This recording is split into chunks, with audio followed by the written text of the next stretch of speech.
हरे कृष्णा। तो सभी भक्तों का स्वागत है आज की भगवत गीता क्लास में। और हम मंगलाचरण शुरू करते हैं।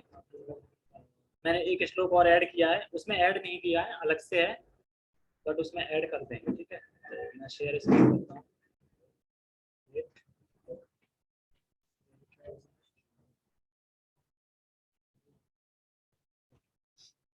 ओम अज्ञानतिमिरान्धस्य ज्ञानञ्जनशलाकया चक्षुरुन्मीलितं येन तस्मै श्रीगुरवे नमः। श्रीचैतन्यमनोभीष्टं स्थापितं येन भूतले स्वयं रूपः कदा मह्यं ददाति स्वपदान्तिकम्।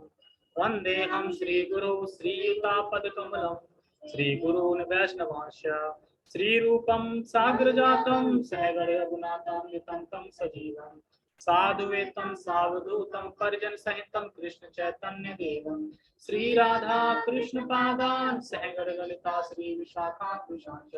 हे कृष्ण करुणा सिंधु दीनबंधु जगत्पते गोपेश गोपिका कांत राधा कांत नमस्ते। तप्त कांचना गौरांगी राधे वृंदावनेश्वरी वृषभानुसुते देवी प्रणमामि हरिप्रिये।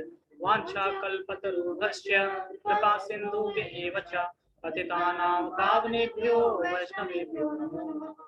जय श्री कृष्णा चैतन्य प्रभु नित्यानंद श्री अद्वैत गदाधर श्रीवासादि गौर भक्तवृंद। हरे कृष्णा कृष्णा कृष्णा हरे हरे हरे राम राम राम हरे हरे। नमो विष्णुपादाय कृष्ण पृष्ठाय भूतले श्रीमते भक्ति वेदांत स्वामिनी नामिने। नमस्ते सरस्वते देवे गौरवाणी प्रचारे निर्विशेष शून्यवादी पाश्चात्य देशधारे। हरे कृष्णा। तो एक ये राम का प्रणाम मंत्र है, इसको सीख सकते हैं। रामाय राम भद्राय रामचंद्राय वेद से रघुनाथाय नाथाय सीतया पते नमः।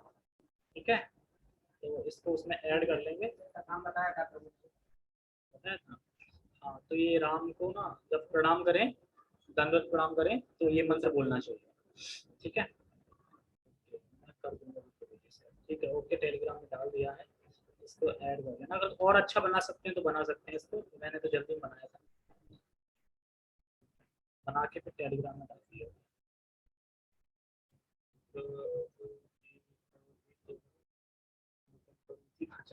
वो थोड़ा और भाव की स्टेज पे है, जो ये बता रहे हैं ना, मूकम करोति वाचल पंगुलाय तेगिरी, मतलब कि वो कहते हैं ना, जो मूक लोग हैं, लंगू हैं, लंगड़े हैं, वो भागने लगता है पर्वत पे।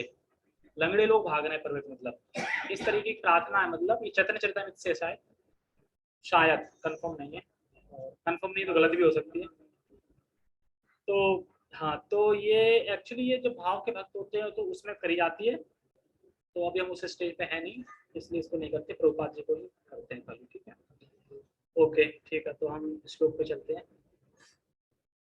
ठीक है, श्लोक आ गया। तो इसके बाद देखो, इस श्लोक को समझेंगे तो आगे के श्लोक समझ में आएंगे। पहला तो इस श्लोक में ये स्थापित करा है, कृष्ण से परे कुछ भी नहीं है, कृष्ण से श्रेष्ठ और कोई नहीं है। इसको जब समझ जाओगे तो आगे के श्लोक समझ में आ जाएंगे। अरे ये डाउट रहेगा नहीं, कृष्ण के है कोई श्रेष्ठ, कोई तो है, कोई तो है परे है, कोई तो नहीं है, कोई परे नहीं। कृष्ण के परे कृष्ण ही है, कोई नहीं है। ठीक है, वहां से सब जीरो है फिर।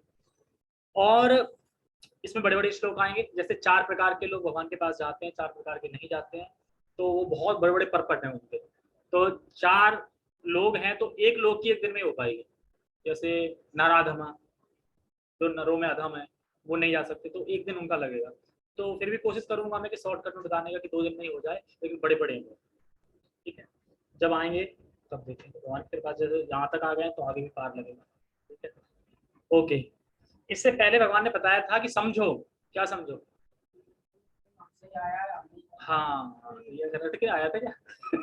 याद है? अच्छा, मैंने शायद ठीक है, पूछेंगे शायद में। और आज के श्लोक में ये यही स्थापित कर रहे हैं कृष्ण को, कि कृष्ण से श्रेष्ठ कोई नहीं है, कृष्ण से परे कोई नहीं है। कुछ लोग कहते हैं ना, 2 लोग हैं ना जो कहते हैं कि नहीं, कृष्ण से परे भी कुछ है, कोई ब्रह्म ज्योति है, वो निराकार है, उसका कोई आकार नहीं है। तो आज थोड़े जो जो तथाकथित श्रुति से कुछ बताए ना तर्क, तो उन तर्क का खंडन करा गया है कि नहीं, ऐसा नहीं है। तो ऐसा कुछ श्लोक में है। ठीक है, तो ध्यान से सुनना, समझ में आ जाएगा। पहले हम श्लोक करते हैं। मत्तः परतरं नान्यत् किंचिदस्ति धनंजय मयि सर्वमिदं प्रोक्तम् सूत्रे मणिगणा इव मत्तः परतरं नान्यत् किंचिदस्ति धनंजय मयि सर्वमिदं प्रोक्तम्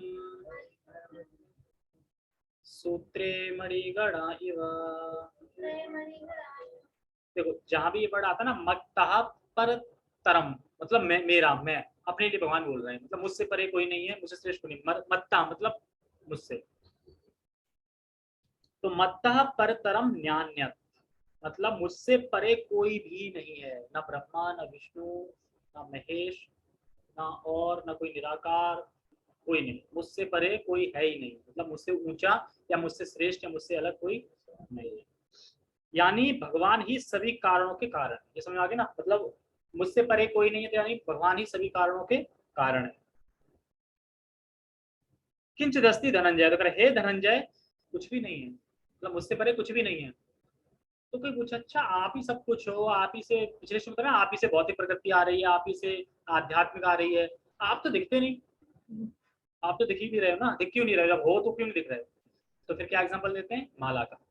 जिस तरह एक माला में मोती गुथे रहते हैं और धागा नहीं दिखता उसमें, लेकिन धागा होता है, अगर धागा नहीं होगा तो मोती इधर उधर बिखर जाएंगे। ये क्यों बता रहे हैं कि इधर उधर बिखर जाएंगे, एक्चुअली जितने भी ग्रह है ना, भगवान ने मतलब अपने उससे सिर्फ आंख से सब साध रखे हैं, अपनी अपनी जगह पे घूम रहे हैं सब। अगर थोड़ा भी भगवान इधर उधर करेंगे तो वो हिल जाएंगे, तो सब तबाह हो जाएगा। तो कोई परफेक्ट व्यक्ति इसके पीछे जो कि बिल्कुल सेंटर में, बिल्कुल उसी सीमा पे जैसे घुमाना है उसको, बिल्कुल वैसे ही घूम रहा है, कोई गलती नहीं है उसमें। लग रहा है कि बिल्कुल हिल रहे हो कहीं से, भूकंप आ रहा हो, नहीं आ रहा ना, सब कुछ सही है। तो सोचो कैसे घूम रहा है पृथ्वी, पृथ्वी सूर्य जो भी चक्कर लगा रहे हैं, तो एकदम अपनी अपनी जगह पे कर रहे हैं, तो कोई परफेक्ट इंसान है, तो ये हम समझ नहीं सकते। तो इसीलिए कह रहे हैं अच्छा आप दिखते क्यों नहीं है, तो कह रहे हैं मई सर्वमिदम प्रोक्तम, प्रोक्तम समझते हैं, ओत प्रोत, प्रोक्तम क्या होता है, ओत प्रोत। जैसे कि जो मैंने कुर्ता पहन रखा है, एक्चुअली कुर्ता धागा से बना है, लेकिन धागा दिख रहा है इसमें, पर धागे का ही कारण ये है, मतलब कुर्ते का, कपड़े का कारण क्या है, धागा, धागा से ही बना है, लेकिन धागा नहीं दिख रहा, और धागा है। तो इसी तरह से ओतप्रोत, ओतप्रोत मतलब बुना हुआ है, एक तरीके से बुनते हैं ना, बुना हुआ है। तो ओतप्रोत मतलब कि जो माला है, जो लीड बैग है, पूरा माला को क्या बोलते हैं, गुथी हुई है, मोती उसमें गुथे हुए हैं, पर धागा नहीं दिखता, पर धागा है। तो ओतप्रोत मतलब कि बुना हुआ है पर धागा ना दिखे, धागा न दिख के कपड़ा दिखता है, ये बता रहा है। लेकिन कपड़ा धागे पे ही आश्रित है। जैसे माला में हम मोती देखते हैं पर धागा नहीं दिखता, तो समझे कि धागा है, नहीं तो मोती आपस में बिखर बिखर हो जाएंगे, धागा टूट जाए तो देखते हैं ना पूरे माला, पूरे धागा मोती निकल पड़ते हैं, धागा टूट गया ना। तो इसी तरीके से भगवान कण कण में है, सर्वव्यापी है, सब कुछ उन्हीं से है, उनसे परे कोई है नहीं है, लेकिन दिखते नहीं है क्योंकि धागे की तरह। ठीक है, जैसे कि सृष्टि के कण कण में भगवान है बोलते हैं ना, तो इस तरीके से दिखते नहीं, सृष्टि के कण कण में भगवान विराजमान है पर नजर नहीं आते, जैसे माला में धागा नजर नहीं आता। मैं एग्जाम्पल टेक्स्ट पढ़ते हैं।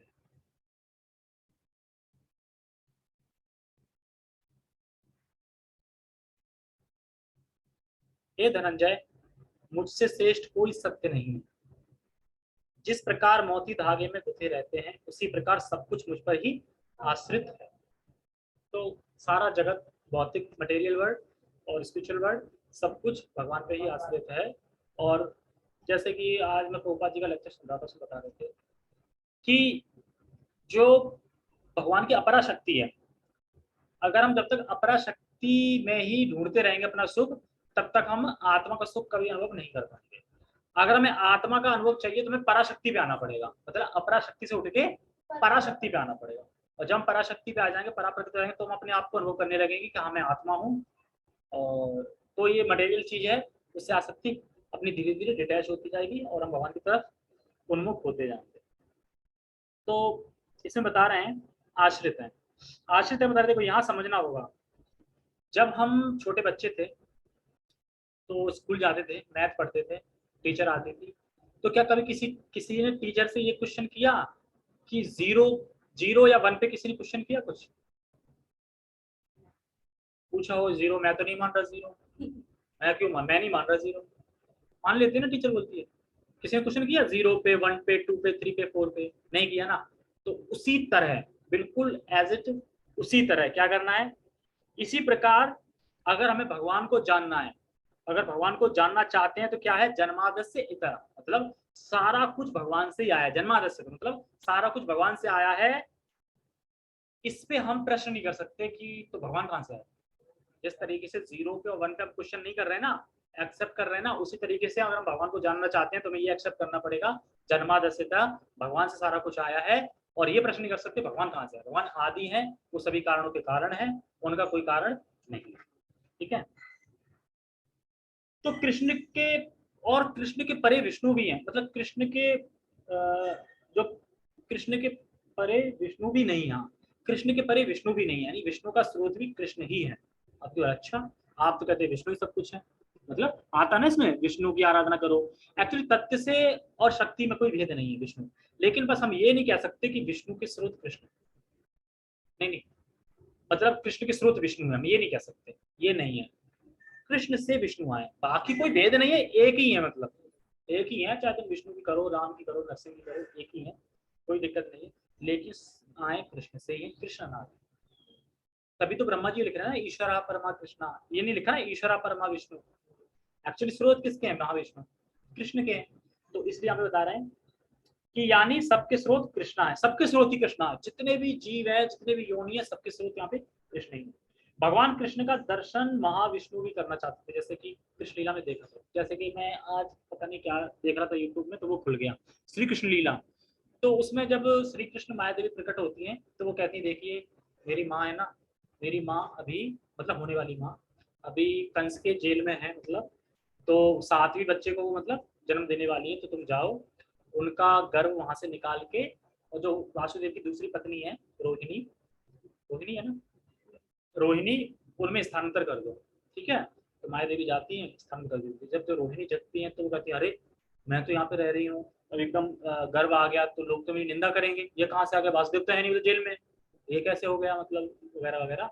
तो फिर वो जाती है अपने गुरु, कुल के गुरु होते हैं उनके पास, तो उनसे पूछती है कौन है, मतलब कौन है क्या है। तो फिर वो जाते हैं, वो ध्यान करते हैं, तो उनके भी गुरु आते हैं, मतलब वो त्रिकाल होते हैं। त्रिकाल मतलब कि भूत भविष्य को देखने वाले। तो उनसे बोलते हैं कि आप बताओ ये क्या है, कैसे, मतलब कौन है बालक, क्या है। तो अपना सब देखते हैं, तो कहते हैं कि मैं तो नहीं बता पा रहा, मुझ में इतनी शक्ति कहाँ है। तो कहते देख लो आप तो त्रिकाल हो, आप सब कुछ देख लेते हो, आपको शोभा नहीं देता, आप ये बोल रहे हो, आप कुछ सब जानते हो। तो कह रहे हैं कि मैं भूत भविष्य जानता हूँ, ये बात सही है, लेकिन जो भगवान की लीला है, जो भगवान करना चाहते हैं वो मैं भी नहीं जानता हूँ। एक्चुअली जो कृष्ण करना चाहते हैं वो भी नहीं जानते, जो भूत भविष्य देख सकते। देखा तो वो जाता है ना जो पहले से लिख रखा होगा ये होगा, पर कृष्ण क्या लीला करते हैं वो भी नहीं जानते। तो वो कहते हैं कि बस मुझे इतना नजर आ रहा है कि ये जो भी पुत्र है बहुत तेजस्वी है, और क्योंकि कृष्ण आएंगे, मतलब कह रहे हैं इस बार पूर्ण अंश आएंगे, मतलब उसमें भी कहते हैं कृष्ण को परम भगवान आने वाले हैं। उसमें भी ये नहीं बोला कि विष्णु के अंश आने वाले हैं, या क्योंकि गर्भोदक्षाई विष्णु के अंश आने वाले हैं तो प्रकट होंगे वो कंस कुमार, ये यहाँ वहां भी नहीं बोलते हैं, बोलते हैं परम भगवान आने वाले हैं स्वयं। इसलिए मैं नहीं देख पा रहा हूँ कि क्या होने वाला है, बस इतना पता है कि वो जब लीलाएं करेंगे उसमें साथ देगा और बलशाली होगा इस तरीके से, और बलराम जो नाम होगा, ये सब चीजें हाँ बलराम थे। तो हमें समझना चाहिए कि हर जगह जगह सीधा सीधा शास्त्र में भी रामानंद ने भी बताया है कृष्ण ही सुप्रीम लॉर्ड है। और प्रभुपाद जी भी कहते हैं सुप्रीम पर्सनालिटी, पर्सनालिटी गॉड है, बोलते हैं ना, मतलब क्या बोलते हैं, पूरा कैसे बोलते हैं,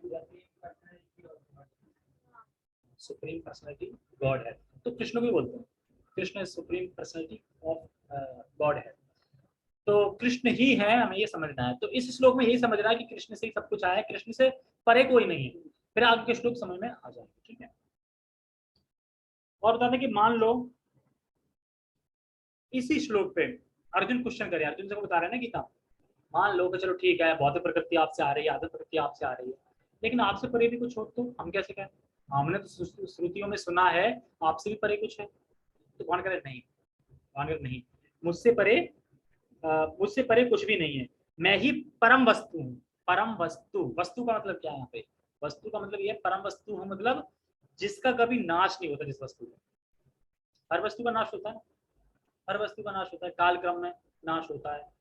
तो मैं वो परम वस्तु हूँ जिसका कभी जिसकी वास्तविक सत्ता हो और जिसका कभी नाश ना हो, जो हमेशा रहती हो, मैं वो वस्तु हूँ। तो हमेशा वस्तु कौन सी रहती है? कृष्ण ही रह सकते हैं ना। पूरे ब्रह्मांड समझ आते हैं कृष्ण के अंदर पूरा सब कुछ, तो फिर कौन रहता है? कृष्ण के लिए रहते हैं, और फिर सब सृष्टि जाती है, तो वो वस्तु है। तो भगवान देश काल से अपरिचिन्न है, मतलब अपरिचिन्न मतलब जिसे काटा नहीं जा सकता, मतलब ऐसा नहीं, मतलब जैसे कि मान लो काल है, अब काल में क्या हम बढ़ेंगे भी तो कट गए ना, मतलब काल ने काट दिया ना, मैं क्या हम बढ़ भी रहे ना, ऐसा नहीं गई। लेकिन भगवान इस सबसे अलग है, उन्हें काटा नहीं जा सकता। ऐसा नहीं कि काल आ गए तो वो बड़े हो गए बूढ़े हो गए, नहीं, वो किसी भी देश काल में काटे नहीं जा सकते। फिर एक इसमें और करा गया है कोड, दो तर्क करे गए, एक तर्क का जवाब दे दिया, दूसरे तर्क ये करा जा रहा है, पर कोई ऐसी वस्तु तो है, मैंने वेदों से सुना है कि निराकार निर्विशेषवादी लोग बोलते हैं कोई तो है, ब्रह्म मतलब ब्रह्म है जो आपसे भी परे है, जिसका ना कोई आकार है, ना कोई भौतिक रूप, ना कोई रूप है, ना कोई आकार है, मतलब ऐसा वेदों में आया है, ना तो कोई रूप है ना कोई आकार है, तो वो है सबसे परे, मतलब वो है सुप्रीम, जिसका ना कोई आकार है और ना कोई रूप है।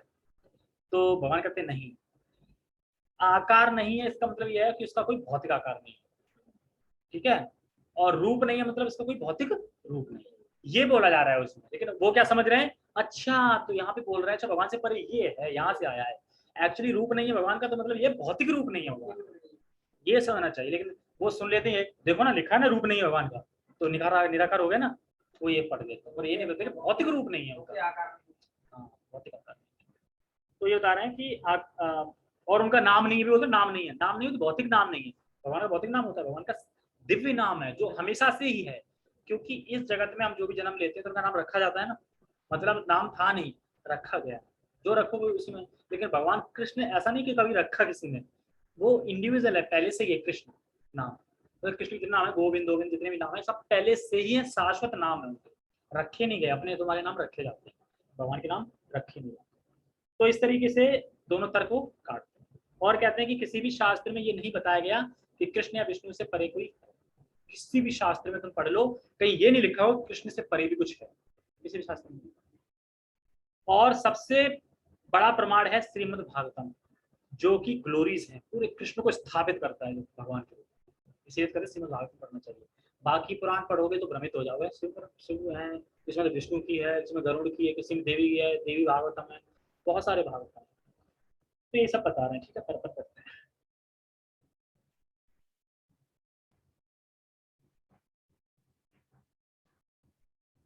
परपत परम सत्य साकार है या निराकार, इस पर सामान्य विवाद चलता रहता है, ये विवाद तो चलते रहता है ना, निराकार है जी, निराकार है, नहीं साकार है, साकार है। जब जो निराकारवादी होंगे ना, बैठे होंगे निराकार है, निराकार, कोई बोलते हैं, कोई अब गुरु आ गया, अरे भगवान निराकार है, निराकार है, यही तो हम बोल रहे थे निराकार है, तुरंत चले जाएंगे वहां पे, मतलब स्वीकार कर लेंगे तुरंत, क्योंकि वो यही सोच रहे थे ना।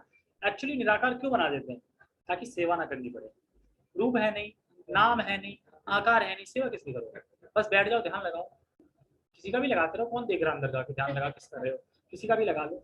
हाँ लेकिन प्रतिमा के, कृष्ण की अच्छी प्रतिमा है ना, अच्छे दिखते हैं बांसुरी की, तो उनपे मतलब उनको लाके और ध्यान उस ब्रह्म का कर रहे हैं, लॉजिक ही समझ में नहीं आता कि निराकारवादी क्या है, ठीक है ओके। तो ये मतलब बहस चलती रहती है, विवाद चलता रहता है, साकार है निराकार, ठीक है।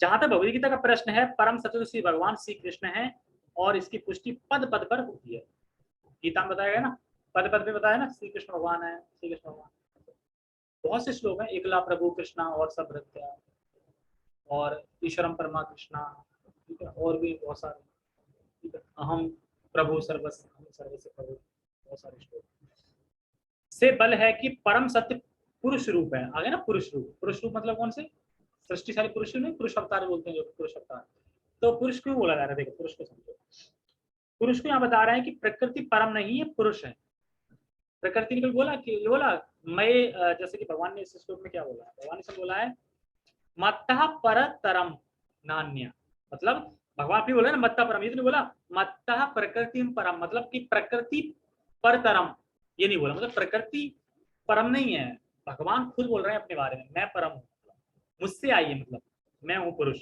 प्रकृति नहीं, बोलते प्रकृति सब कुछ कर रही है, नहीं प्रकृति नहीं बोल रहे हैं भगवान, अपने आप को बोल रहे हैं, जैसे कि मैं समझाता हूँ, यहाँ भगवान बोल रहे हैं ब्रह्म नहीं बोल रहा है, भगवान बोल रहे हैं ना मत्तः परतरम ज्ञान्यम। ये कौन बोल रहा है? भगवान बोल रहा है, ब्रह्म नहीं बोल रहा। ब्रह्म बोलते तो मत्तः शब्द नहीं आता, ब्रह्म आता। प्रकृति बोलते तो प्रकृति आता, मत्ता नहीं आता, मतलब मैं, मुझसे, ये नहीं आता। तो यहाँ भगवान बोल रहे हैं, ब्रह्म नहीं बोल रहा है। पुरुष कहते हैं मत्तः परम, परमता, परतम ज्ञान्यता, मतलब भगवान बोल रहे हैं और भगवान ही परम है। तो ये चीज समझनी चाहिए कि भगवान ही परम है। जैसे कि इस बात की भी भगवान ही परम सत्य है, ब्रह्म संहिता में पुष्टि की गई है। मतलब कोई बोले अच्छा हम कैसे मान ले भगवान ही परम सत्य है, तो कह रहे देखो पढ़ो क्या लिखा है। ईश्वर परमः कृष्ण सच्चिदानंद विग्रह नादिरादिर गोविंदम सर्व कारण कारण। कौन बोल रहा है ये? ब्रह्मा बोल रहे हैं। ब्रह्मा बोल रहे हैं कृष्ण के बारे में। एक्चुअली ब्रह्मा बोल रहे हैं, सोचो ब्रह्मा प्रथम जीव है, तो प्रथम जीव है तो उनको पता होगा मेरे पापा कौन है, ठीक है, तो वो बता रहे हैं। और जबकि हम क्या देखते हैं, गर्भोदकशाई विष्णु की नाल से निकले ब्रह्मा, तो फिर वो ने ये बोलना चाहिए था ना ईश्वर परमा विष्णु। कृष्ण क्यों बोल रहे हैं बताओ ना, वो तो उत्पन्न हुए ना उससे, है ना। जैसे बताते हैं बड़ा एक हंसी का वो है कि जब ब्रह्मा से बोले सृष्टि करो, ब्रह्मा से सृष्टि करी, तो प्रथम अवतार कौन सा है? चार कुमार। अब चार कुमार थे कि ठीक है जाओ सृष्टि करो, अगर हम नहीं करेंगे सृष्टि, क्या सृष्टि नहीं करोगे? सृष्टि तो करनी पड़ेगी, सृष्टि के लिए तो उत्पन्न किया गया है, हैं? तो तुम छोटे बच्चे थोड़ी हो, तो कह ठीक है हम बच्चे ही रहेंगे और हम बच्चे होके ही करेंगे अपना नहीं। तो बच्चे हो गए तो गुस्सा आ गई उनको देख के, और जैसे गुस्सा ही वैसे कौन उत्पन्न हो पड़े, कहाँ से? उनके माथे से शिव। शिव तो शिव क्यों उत्पन्न हुए? क्योंकि उन्हें गुस्सा आ गई ना, तमो, तमोगुण के वो स्वामी है ना शिव शंकर, तो उनको गुस्सा आ गई तो शिव आई, और शिव, अब शिव अपनी सृष्टि करने लगे। अब भूत प्रेत सांप आप जड़ जीव जंतु, ठीक है, बिच्छू बिच्छू पता नहीं क्या क्या छिपकली निकली, मतलब दुनिया भर कैसे। ब्रह्मा कह रहा है तुम ऐसा करो, तुम तपस्या करो, तुम तुम्हारे बस की नहीं है, तुम छोड़ो तपस्या करो, अपनी सृष्टि करना करो। तो बड़ा मुश्किल, फिर मनु आए, फिर मनु से धीरे धीरे सृष्टि प्रारंभ हुई। क्योंकि मान लो किसी को काम सौंप दिया जाए तो अब हो ना पाए तो उसे गुस्सा आएगी ना। और भले ही मान लो शक्ति है उनमें भगवान की, लेकिन फिर भी टेंशन तो होती है कि सब लोग मतलब कोई ब्रह्मचारी निकल रहा है, कोई तपस्वी निकल रहा है, अब कैसे सृष्टि चलेगी, तो इसलिए बता रहे हैं। तो वो ब्रह्मा कह रहे हैं ईश्वर परमा कृष्ण, तो बता रहे हैं इसमें आगे देखो आगे। परम सत्य श्री भगवान कृष्ण ही हैं, ही माने निश्चय ही है, जो आदि पुरुष हैं, समस्त आनंद के आगार गोविंद हैं, और वे सच्चिदानंद स्वरूप हैं। मतलब आगार, मतलब इसमें आगार लिखा ना, आगार का मतलब होता है स्रोत है सबके, आगार मतलब है ना तो मेरे आगार, मतलब आगार मतलब सबके स्रोत कौन है? कृष्ण। और बता रहे हैं कारणों के कारण हैं, तो ये सब प्रमाण निर्विवाद रूप से प्रमाणित करते हैं कि परम सत्य पुरुष हैं जो समस्त कारणों के कारण है। मतलब प्रभुपाद जी कहते हैं कि जो मेरे भक्त के संग में एक चीज दिक्कत है कि वो कृष्ण को स्वीकार नहीं करते, विश्वास नहीं कृष्ण है। एक सभा बैठी थी तो प्रभुपाद जी वहां पे बता रहे थे कुछ, तो प्रभुपाद जी गए, भक्तों का आंखों में आंख डाल के ऐसे करके बताओ तुम्हें विश्वास है कृष्ण है? अब कोई तुम आंखों में आंख डाल बैठे तो भले ही हो, लेकिन तभी ठोका जाएगा ना। तो प्रभुपाद जी ये कहते हैं कि अगर मेरे भक्त, कुछ भी भक्त मेरे, अगर उन्हें ये विश्वास हुआ कृष्ण है, तो मैं 18 दिन के अंदर पूरे जगत को जीत सकता हूँ। तो ये अंदर से विश्वास होना कि कृष्ण है, ये बहुत इंपॉर्टेंट है। बाहर से पता है कृष्ण है, लेकिन कब अंदर से कब पता चलेगा? जब विपरीत परिस्थिति आएगी तब तुम्हारा क्या है, तब पता चलेगा कि सच में कृष्ण को तो मान रहे नहीं। कहते कृष्ण क्या कहते हैं? रक्षति ते कृष्णा ना रक्षति ते कृष्णा, रक्षा करी तो भी मेरे प्रभु कृष्ण है, रक्षा नहीं करी तो भी मेरे प्रभु कृष्ण, ठीक है। मारे भी राखे भी जो इच्छा तुम्हारे, मतलब तुम कृष्ण चाहे मुझे मार दो चाहे मुझे राखो, जो इच्छा तुम्हारी करो, मेरे लिए प्राणनाथ मेरे तुम ही हो। आश्लेषवा पादरताम पे नष्टुमा, गोपियां कहती है भले ही तुम मुझे आहत करो, मुझे आलिंगन ना करो, छोड़ दो, लेकिन तुम मेरे स्वामी ही रहो, ठीक है। ओके, तो प्रभुपाद जी कहते हैं कि अगर कुछ लोग भी ऐसे हों तो पढ़ा दिया, ठीक है। फिर भी निर्विशेषवादी श्वेताश्वतर उपनिषद में उपलब्ध वैदिक मंत्र के आधार पर तर्क देते हैं, जो मैं तर्क बताया था ना, ततो यदुत्तरम तदरूप नामयम या एतद्वे दुरुमृतदास्ते भवन्यतन थेतरे दु खमे वापयंती, मतलब भौतिक जगत में ब्रह्मांड के आदि जीव ब्रह्मा को देवताओं, मनुष्यों तथा निम्न प्राणियों में सर्वश्रेष्ठ माना जाता है, किंतु ब्रह्मा के परे एक इंद्रतीत ब्रह्म है जिसका कोई भौतिक स्वरूप नहीं होता और वो समस्त भौतिक क्लमश से रहित होता है। जो व्यक्ति उसे जान लेता है वह भी दिव्य बन जाता है, किंतु जो उसे नहीं जान पाते हैं वे सांसारिक दुखों को भोगते रहते हैं। तो यहाँ पे क्या तर्क दे रहे हैं, देखो सबसे जीव मतलब जीवों में सबसे श्रेष्ठ कौन है, ब्रह्मा है, ठीक है, ब्रह्मा है। अब ब्रह्मा से श्रेष्ठ क्या है, ब्रह्म, ब्रह्मा से श्रेष्ठ क्या है, ब्रह्म। अब जो उस ब्रह्म को जान लेता है वो दिव्य पद पर आ जाता है, ऐसा तो लिखा है श्रुति में। और वो ब्रह्म कौन है, ना जिसका नाम है ना जिसका रूप है। तो देखो निराकार है, हो गया कि निराकार। ब्रह्मा से श्रेष्ठ कौन है, ब्रह्म, वही श्रेष्ठ है ना। तो भगवान उसको क्लियर कर रहे हैं एक्चुअली ये सही बात है, ब्रह्मा है, ब्रह्मा से श्रेष्ठ ब्रह्म है। और ब्रह्म के पद को जो कर लेता है वो दिव्य हो जाता है, क्योंकि भगवान का रूप है ना एक तरह से, जो दिव्य ज्योति है तो वो भी दिव्य है, दिव्य ही है वो। लेकिन वो समझ नहीं पाते, वो गलत समझते हैं। इसका राइट अंडरस्टैंडिंग क्या है कि हाँ ब्रह्मा, ब्रह्मा से जो ब्रह्म श्रेष्ठ है, एक्चुअली वो ब्रह्म किसकी बात करी जा रही है, जो कृष्ण का बपू का प्रकाश है, उस ब्रह्म की बात हो रही है। उसका आकार नहीं है मतलब भौतिक आकार नहीं है, उसका नाम नहीं मतलब भौतिक नाम नहीं, ये बोला जा रहा है इस श्लोक में। लेकिन जो निर्विशेषवादी वो क्या सोचते हैं, देखो ये श्लोक इस पे समझा देंगे। देखो लिखा है ना, ब्रह्म से भी परे ब्रह्म है, जो ब्रह्मा से भी परे, तो ब्रह्मा से भी श्रेष्ठ जो ब्रह्म है, तेज है, वो उसकी भक्ति करनी है, मैं उसका ध्यान करना है, ये बताते हैं। तो देखो यहाँ पे समझा रहे हैं, ब्रह्मा से श्रेष्ठ जो वस्तु है उस ब्रह्म, उसे ब्रह्म कहा जा रहा है, जिसका कोई नाम रूप नहीं है, जिससे जान के व्यक्ति दिव्य बन जाता है। तो कुछ निर्विशेषवादी श्रुति से इसे लोग ले लेते हैं और कहते हैं कि परे वस्तु ब्रह्म है, पर ये नहीं, मतलब परे वस्तु ब्रह्म है पर ये इसकी बात नहीं हो रही, ये नहीं।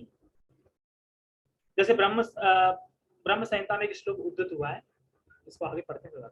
निर्विशेषवादी अरूपम शब्द पर विशेष बल देते हैं, किंतु यह अरूपम शब्द निराकार नहीं है, यह दिव्य सच्चिदानंद स्वरूप का सूचक है, जैसा कि ब्रह्म संहिता में वर्णित और ऊपर उद्धृत हुआ है। ऊपर श्लोक में बताया ना, क्या बताया, देखो ब्रह्मा जी कहते हैं जिनकी प्रभा से ही पूरे जगत के, जिनकी प्रभा से पूरे जगत के ब्रह्मांड आदि का प्रभाव होता है, प्रभाव मतलब चमकते हैं, दिखने लगते हैं, प्रभाव होता है, यानी उद्गम स्थान है जो, वो वह निष्कल निष्कल ब्रह्म जो अनंत है।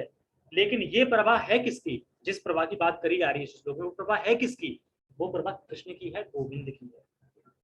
तो उसे एक्चुअली ब्रह्म ज्योति कहा जाता है, इसका भौतिक नाम नहीं है, भौतिक आकार नहीं है, रूप नहीं है, उसे ब्रह्म की बात हो रही है। लेकिन जो निर्विशेषवादी है इस श्रुति में इस श्लोक को उठा के वो कहते हैं देखो ये निराकार लिखा है यहाँ पे, ब्रह्मा से श्रेष्ठ ब्रह्म है, क्योंकि ब्रह्मा के बाद ब्रह्म को ही मानते हैं ना उसमें, और कौन, वो ये तो नहीं मानते कि तो तेज में जैसे मानते हैं तो उनका कल्याण नहीं होगा, होगा बहुत लेट, बहुत लेट, लेट मतलब क्योंकि सेवा की भावना नहीं है ना, जहाँ पे सेवा की भावना नहीं है तो वहाँ पे वो जैसे अमूल्य जी बताते हैं कि जो निराकारवादी होते हैं, जो मतलब निराकार होते हैं, वो जाते हैं कैसे, ऐसे करके, ऐसे ऐसे ऐसे ऐसे ऐसे ऐसे ऐसे ऐसे ऐसे ऐसे कान पकड़ेंगे, और भक्त होता है डायरेक्ट ऐसे पकड़ देता है।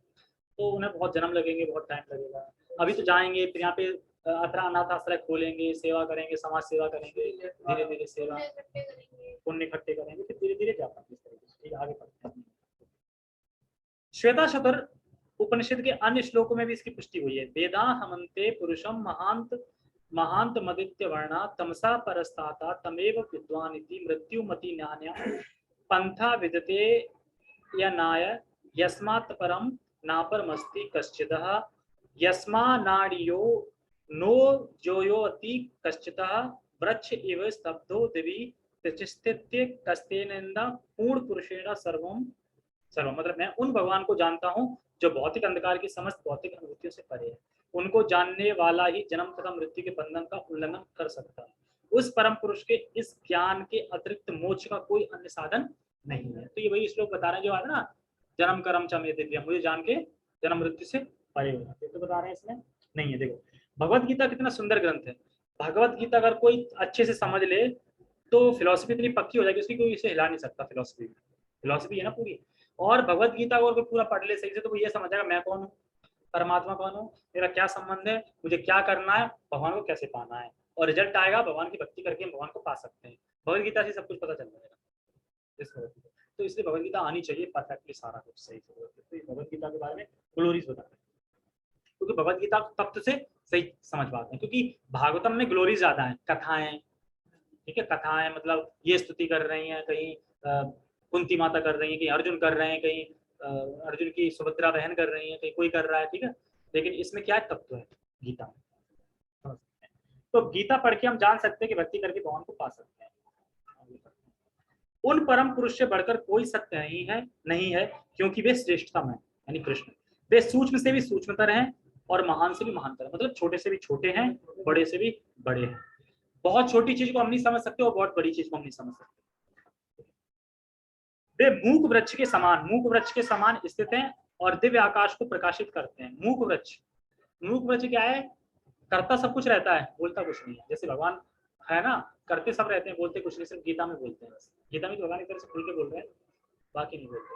जिस प्रकार वृक्ष अपनी जड़ें फैलाता है, ये भी अपनी विस्तृत शक्तियों का प्रसार करते रहते हैं। मतलब मूक वृक्ष के समान मतलब सब कुछ कर रहे हैं पर बोलते नहीं है, और प्रसार करते हैं मतलब पूरे विश्व में भगवान की शक्ति प्रकाशित हो रही है और उससे वो सबका पालन कर रहे हैं। मतलब पूरे जगत में उनकी शक्ति प्रसारित हो रही है, उसी से जगत का पालन कर रहे हैं। यानी सबके स्रोत भगवान है, भगवान से परे कुछ नहीं है, भगवान सबसे श्रेष्ठ है, भगवान से सारा कुछ आया है। इस बात को कान में सही से यहाँ पे डाल लो, ताकि आगे के श्लोक जितने भी हैं, कि भक्ति चल रही ना तो फिर समझ में आए। ठीक है, और आगे लास्ट लाइन में बोल रहे हैं, इस श्लोक से निष्कर्ष निकलता है कि परम सत्य ही श्री भगवान है, जो अपनी विविध परा अपरा शक्तियों के द्वारा सर्वव्यापी। मतलब परा मतलब आध्यात्मिक शक्ति, आध्यात्मिक जगत, और अपरा मतलब भौतिक जगत, इसमें कण कण में सर्वव्यापी, मतलब हर जगह व्याप्त हैं और व्याप्त होके सारी चीजों को क्रियान्वित कर रहे हैं। जिस तरीके से एक माला है,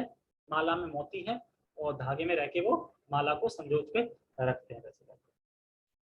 ठीक है, और बाकी कमेंट किया था इस पे किसी ने, कमेंट में बताया था कि भगवान के संबंध में हमारा ज्ञान मान लो पूर्ण नहीं है, अपूर्ण है मान लो, कोई दिक्कत नहीं, पर भगवान के बारे में हमारा ज्ञान गलत नहीं होना चाहिए। बस कम है कोई दिक्कत नहीं है, ज्यादा है कम है कोई बात नहीं, कम ही होगा, पूर्ण कभी नहीं हो पाएगा, अपूर्ण रहेगा, पूर्ण तो कभी हो नहीं पाएगा, अपूर्ण रहेगा, लेकिन गलत नहीं होना चाहिए। बस भले ही किसी को इतना पता है, देखो मुझे तो बस इतना पता है कृष्ण भगवान है, ठीक है, और उनसे परे कोई नहीं है, वही सुप्रीम लॉर्ड है, उन्हीं की भक्ति करनी है, माला करनी है, जो हमारे गुरु ने बताया हमें वो करना है। बस इतना ही ज्ञान दूसरे को दे दो, तो तुम करोगे तुम्हें सुख शांति मिलेगी, करके देख लो। मैं तो ये कहता हूँ, देखो 30 साल माया में दिए हैं, 1-2 साल कृष्ण को देख के देख लो, क्या जा रहा है। तुम्हें ना लगे तो छोड़ देना, और एक बार जो 1 साल जो करेगा वो तुम्हें लगता है छोड़ पाएगा, वो फेविकॉल की तरह, फेविकॉल से भी बड़ा जोड़ है, फेविकॉल से भी बड़ा जोड़ है। क्योंकि आज के कोटेशन में प्रभुपाद जी कहते हैं कि जब कृष्ण की तरफ कोई उन्मुख होता, जानना चाहता है, तो कृष्ण बड़ा खुश होते हैं, अरे ये तो मुझ में रुचि ले रहा है, ये तो मुझे जानना चाहता है। वो राधा रानी आपस में बात करते हैं, मुझे जानना, कोई तो जान नहीं रहा है, ये तो मुझे जानना चाहता है। ये आज के प्रभुपाद ने आज के कोटेशन में बताया। ठीक है, ओके। ये कौशल प्रभु कहाँ है अंधेरे में, लाइट नहीं है क्या?